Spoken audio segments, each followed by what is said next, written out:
प्रदोष व्रत करने वाले को भोजन नहीं करना चाहिए, ध्यान दीजिएगा। फलाहार करो, उसमें भी नमक का सेवन मत करो। प्रदोष व्रत में नमक का सेवन वर्जित होता है। कारण, क्या कारण होता है? उसका एक कारण माना गया है, नमक की वर्जितता। जिस समय पर एक नगर में एक ब्राह्मणी रहती थी, बहुत भाव से सुनिएगा, प्रदोष व्रत, नमक को त्यागने का भाव। प्रदोष व्रत की किताब में भी मिल जाएगा आपको, आप पढ़ेंगे तो सुना होगा आपने। एक ब्राह्मणी रहती थी एक नगर में, उसका पति नहीं था,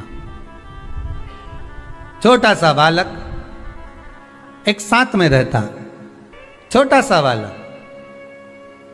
अब ब्राह्मण के घर की धर्म पत्नी है, ब्राह्मण कर्मकांड करने वाला, पूजन करने वाला, पाठ करने वाला, अनुष्ठान करने वाला, पूजन करने वाला, मंत्र जाप करने वाला, भगवत भक्ति में डूबने वाला। ब्राह्मण तो चले गया, ब्राह्मणी बच्चे के साथ रह रही है। क्या करे वो? अकेली निवास कर रही है, अकेली रह रही है। और ब्राह्मणी बच्चे के साथ भ्रमण करती रहती, घूमती, कहीं कहीं दर दर जाकर कुछ भिक्षा को मांग कर लेकर आ जाती। और भिक्षा लाने के बाद में उस भिक्षा को जब लेकर आती तो अपने बच्चे को भी खिलाती और स्वयं भी उसका पान करती। एक दिन ब्राह्मणी भ्रमण करते करते प्रदोष काल के समय पर शिव मंदिर में प्रवेश करी। प्रदोष काल के समय पर, और शंकर मंदिर में जब प्रवेश करा, प्रदोष काल किसको कहते हैं? सूर्य अस्त हो रहा हो, रात्रि प्रवेश कर रही हो, दोनों का जब मिलन हो रहा हो वो प्रदोष काल कहलाता। दोनों का जब मिलन हो रहा, सूर्यास्त हो रहा हो, रात्रि अपना चरण बढ़ाने के लिए आगे बढ़ रही हो, और दोनों का जब मिलन हो रहा है, वो प्रदोष काल है, वो प्रदोष का समय है। ब्राह्मणी मंदिर में प्रवेश कर रही। जब ब्राह्मणी मंदिर में प्रवेश करी, मंदिर के अंदर पहुंची, प्रदोष काल का समय था, प्रदोष का समय चल रहा था। और प्रदोष काल के उस समय में, प्रदोष काल के उस समय में जब ब्राह्मणी ने देखा कि कोई भगवान की भक्ति में लगा हुआ है, भगवान के रस तत्व में डूबा हुआ है। आज ब्राह्मणी के पास में कुछ पदार्थ नहीं है, अपने बच्चे का पेट भरने के लिए कोई सामग्री नहीं है, और कुछ आस लेके वो प्रवेश करी है, कुछ आस लेकर वो अंदर प्रवेश कर जाती है। कोई ऋषि की पत्नी, कोई ब्राह्मण जन की अर्धांगिनी उस प्रदोष के समय पर शंकर का अभिषेक पूजन कर रही थी, भगवान शिव की आराधना कर रही थी, भगवान की भक्ति में डूबी हुई थी। जब भगवान शिव की आराधना में डूबी हुई है, आराधना कर रही है, ये कुछ पाने के लिए चली गई, ये कुछ पाने के लिए गई, और इसके मन में आया कि मैं कुछ, मुझे भोजन का कोई पदार्थ मिल जावे, मुझे कुछ भोजन मिल जावे, और जब मुझे भोजन मिल जाएगा तब मैं जो पाऊंगी अपने बच्चे को भी पवाऊंगी। पर जिस मंदिर में वो प्रवेश करी थी, जहाँ पर नारी पूजन कर रही थी शंकर की प्रदोष काल में, वहाँ पर पड़ी हुई कुछ वस्तु को इस ब्राह्मणी ने मांग लिया। मेरे बालक को बहुत भूख लगी है, मेरा बच्चा बड़ा भूखा है, इसके भोजन के लिए थोड़ी सी सामग्री दे दीजिए, इसके भोजन के लिए थोड़ा सा कुछ रसतत्व दे दीजिए। उसने उठाया थोड़ा सा पदार्थ, कुछ जो उसके पास में था वो दिया। जब दिया तो देने के बाद जब उसे प्राप्त हुआ, और होने के बाद में जब वो मिल गया उसको, तो उसने उस समय पर उस पदार्थ को जैसे ही मुख में लिया, लेते ही कहा, इसमें तो स्वाद नहीं है, इसमें स्वाद नहीं है। उस ब्राह्मणी ने बड़ा सुंदर एक संवाद कहा। घर का जो बड़ा होता है ना, घर का जो बड़े होता है, घर का बुजुर्ग जो होता है, घर का जो प्रथम स्थल प्राप्त करने वाला, मेन कुर्सी पर, अच्छी जगह पर जो बैठने वाला होता है ना, ब्राह्मणी कहती है वो कभी किसी वस्तु में ऐब नहीं देखता, मिनक नहीं निकालता। समाज के अन्नकूट होते हैं, समाज के जब अन्नकूट होते हैं महाराज, समाज के जब अन्नकूट होते हैं, बड़े बड़ी समाजों में जब कार्तिक महीने में अन्नकूट महोत्सव होते हैं, बहुत सारा प्रसाद बनता है। जो बुजुर्ग होते हैं ना, बड़े समझदार लोग होते हैं ना, तो अन्नकूट की जब प्रसाद खाने बैठते हैं ना, उसमें नमक नहीं भी होता ना तो नहीं बोलते कि इसमें नमक नहीं है। पर जो हमने डोनेशन दिया है, जब तुम आए थे समाज वाले तो हमने 1000 का लिफाफा दिया, 500 का लिफाफा दिया, 2000 का लिफाफा दिया और भोजन ऐसा बनवाया। एक व्यक्ति वो जो खाकर चुपचाप चले गया और एक व्यक्ति वो जिसने प्रसाद पर उंगली उठाई। इन दोनों को अन्नकूट की तारीख पे इनका नाम लिख लो और अगला अन्नकूट आए तब दोनों की दशा देखना। एक जो चुपचाप खाकर चले गया, भगवान के प्रसाद को प्रसाद मानकर, प्रभु का दर्शन मानकर लेकर चले गया, वो उन्नति की सीढ़ी पर चढ़ता चले गया। और जो मिनक निकालता रहा वो साल भर खटर पटर की जिंदगी जीता रहा। भगवान के प्रसाद में कभी भी ध्यान रखिएगा, भगवान के प्रसाद के अंतर्गत स्वाद की कोई मूलता नहीं होती। भगवान का प्रसाद स्वयं स्वाद है। भगवान के प्रसाद में नमक नहीं देखना, मिर्ची नहीं देखना, भगवान के प्रसाद में शक्कर नहीं देखना, भगवान के प्रसाद में कुछ ये नहीं देखना कि कितना माल डला, कितना घी, कितना बादाम, कितना काजू, कितना इलायची डला। हाँ, यहां तक शास्त्र कहता है कि भगवान का प्रसाद अगर बन रहा है तो उसकी सुगंध भी नहीं ली जाती है महाराज। यहां तक शास्त्र कहता है। जब तक भगवान उसको पानी ले तब तक उसका सुगंध भी नहीं ली जाती। और कई कई जगह तो भगवान को प्रसाद अगर सूखा सामान हाथ में आ गया, इलायची कैसी है, मंदिर के अंदर जाने वाली है भगवान को डलने के लिए, लाओ यार किसकी दुकान से आई इलायची बताओ, इलायची तो 25 बार सूंघा, हाँ हाँ अच्छी है, अब सूंघ लिया तो भगवान इसको स्वीकार करेगा क्या? अरे जम के तो बोलो। एक फूल तुमने बगीचे से तोड़ा और सोचा इसमें पहले मैं सूंघ लेती हूँ, इसमें स्वाद है कि नहीं, इस फूल में गंध है कि नहीं, इसमें सुगंध है कि नहीं, और फूल सूंघ लिया, उसके बाद तुम भगवान को देखो, भगवान स्वीकार करेगा नहीं। कई कई घरों में तो हंडी से दाल चलाती जाए ने हाथ में डाल के।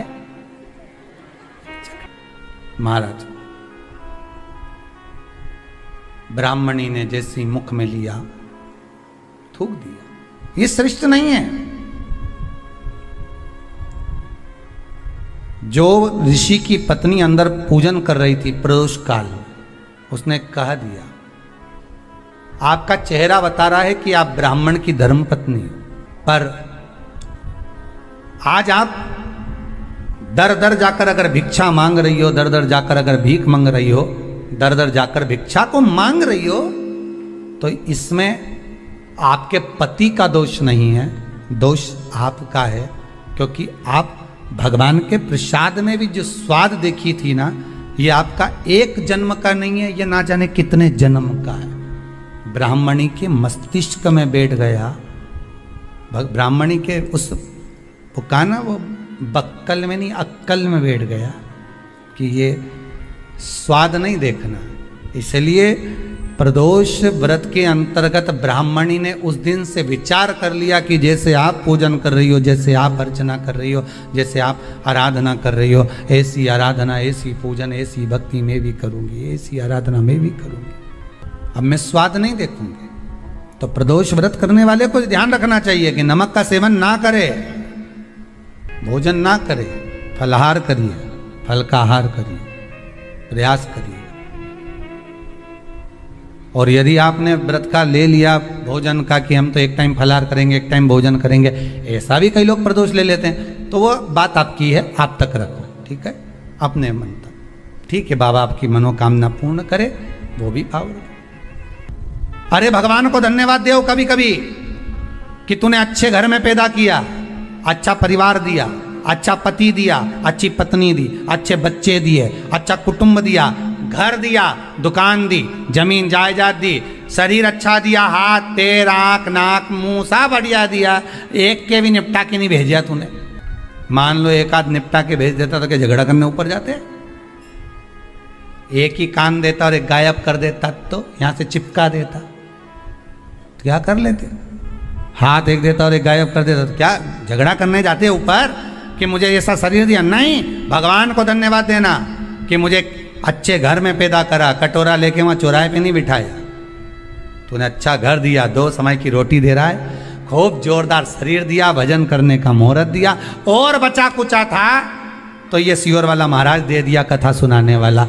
शाम के समय पर प्रदोष काल में बेलपत्री के पेड़ के नीचे, चाहे शंकर के मंदिर के दरवाजे पर या शिव मंदिर में, अगर आप प्रदोष के दिन दिया लगाते हो, सोमवार के दिन दिया लगाते हो, तो ऐसा कोई व्यक्ति नहीं जिसको मेरे देव अधिदेव महादेव, मेरा विश्वनाथ भंडार नहीं भरता हो। खाली नहीं छोड़ेगा, दे देगा, भंडार भर देगा, कमी तो नहीं रख सकता, ये पक्का। पर तुम करना ही नहीं चाह, 2-4 सोमवार करो और उसके बाद के तो महाराज जी हमने तो करा था, हमको तो मिला ही नहीं। 2-1 प्रदोष करा तुमने, अरे 1 साल करो, सारे दर बदर भी तो अपन ठोकर खा कर आए, इतना साल निकाला अपन ने, और 6 महीना 3 महीना 4 महीना भगवान से निवेदन तो करो, दिल से कहो तो सरी, नी भंडार भरे तो बात दूसरी, एक बार बोलो तो। पर जगत के लोगों के सामने जाकर मत कहना, कहना तो देव अधिदेव महादेव से कहना। प्रदोष व्रत करने वाले को प्रदोष के दिन प्रयास करना चाहिए कि रात्रि के समय पर आधा घंटा, 10 मिनट, 20 मिनट जागरण करे। जागरण मतलब थोड़ा भगवान का भजन कर ले। भले 4-5 माताएं इकट्ठी नहीं हो तो अपन अकेले ही कर लो। अपन अकेले कम है क्या भाई? अपन कम पड़े, आराधना अकेले भी करो, जागरण करो। जब आपकी 11 प्रदोष हो जाए, 26 प्रदोष हो जाए, तब उद्यापन करो। उद्यापन 2 ब्राह्मणों को जोड़े से बुलाओ, ब्राह्मणों को जोड़े से बुलाकर उनके चरणों की पूजन कर कर, आराधना कर कर, सुंदर मंडप तैयार कर कर भगवान का, उसमें सुंदर रंगोली डालकर, मंडल बनवाकर पूजन करो शंकर भगवान की प्रदोष का। एक दिन पहले गणेश की आराधना करो, पूजन करो, और प्रदोष वाले दिन जो मंडल बनाए हैं पूजन अर्चना करने के लिए, जो स्थान दिया है उसकी आराधना करो। खीर की आहुतियाँ दीजिए 108 बार। जो ब्राह्मण आए उनके माध्यम से मंत्रों द्वारा पूजन कराकर खीर की आहुतियाँ दीजिए शिव नाम महाराज। फिर ब्राह्मणों को जोड़े से भोजन कराकर, चरणों को नमन कर कर, दक्षिणा प्रदान कर कर, निवेदन कर कर ब्राह्मणों से कहें, हे ब्राह्मण देवता, आप हमें आशीर्वाद प्रदान करें कि जिस प्रदोष का हमने व्रत किया है उस व्रत का पुण्य फल हमें प्राप्त हो। ऐसा ब्राह्मण चरण को नमन कर कर, प्रणाम कर कर उनसे अपने मस्तक पर अक्षत छुड़वाएं। फिर नमन कर कर, भोजन कराकर विदा करें। शाम को भगवान का जागरण करें। ऐसे प्रदोष व्रत का उद्यापन कर अपने जीवन को सार्थक बनाएं। ऐसा सुंदर प्रदोष व्रत का व्याख्यान वर्णन स्कंद पुराण में करा गया। वही स्कंद पुराण का प्रदोष व्रत का वर्णन आपको शिव महापुराण के इस सुंदर संवाद में किया गया। एक दिन शाम का समय, प्रदोष का दिन, प्रदोष काल, भगवान देव अधिदेव महादेव माँ जगतजननी पार्वती जी के साथ में भ्रमण कर। देखिए, अगर प्रदोष का व्रत नहीं कर सकते, प्रदोष के दिन आप व्रत नहीं कर सकते, मान लो आपसे भूखा नहीं रहा जाए, प्रदोष का व्रत नहीं कर सकते, प्रदोष के दिन आप भूखे नहीं रह सकते, मंदिर भी नहीं जा सकते, दिया भी नहीं लगा सकते, तो शिव महापुराण की कथा कहती है कि प्रदोष के दिन, प्रदोष काल में अपने ही दरवाजे के पास देवाधिदेव महादेव का स्मरण कर कर लक्ष्मी की वृद्धि के, कार्य सिद्धि के, संपदा को प्राप्त करने के लिए आप अपने ही दरवाजे के पास में एक दीप लगा सकते हैं। कौन से दिन? प्रदोष। प्रयास करना, जब जब जिस महीने में जो प्रदोष पड़ा करे, जब प्रदोष पड़े, बन सके 1 बेलपत्र, बन सके 5 बेलपत्र, शमी पत्र, हरे मूंग, हरा मूंग, बेलपत्र, एक कलश के अंदर थोड़ा सा पानी लेकर 1 बेलपत्र, हरा मूंग, शमी पत्र डालकर और उसमें थोड़ा सा गुड़ डालकर भगवान शिव का स्मरण कर कर प्रदोष काल में मान लो कोई काम आपका बहुत जरूरी है, बहुत दिनों से अब थक गए हैं, नहीं हो रहा, कर्जा बढ़ रहा है, धन नहीं आ रहा, व्यापार नहीं चढ़ रहा, या कोई समस्या बहुत प्रबल है, कोई एग्जाम में बैठ रहे हो नहीं हो रहा, परीक्षा भी दे दी है, रिजल्ट आने ही वाला है, तो भी प्रदोष काल में प्रदोष के समय वो जल मूंग समीपत्र और बेलपत्र और गुड़ का शंकर के शिवलिंग को समर्पित करना प्रारंभ कर दो। 2 या 3 प्रदोष करोगे, बाबा आपकी मनोकामना शीघ्र पूर्ण कर देगा।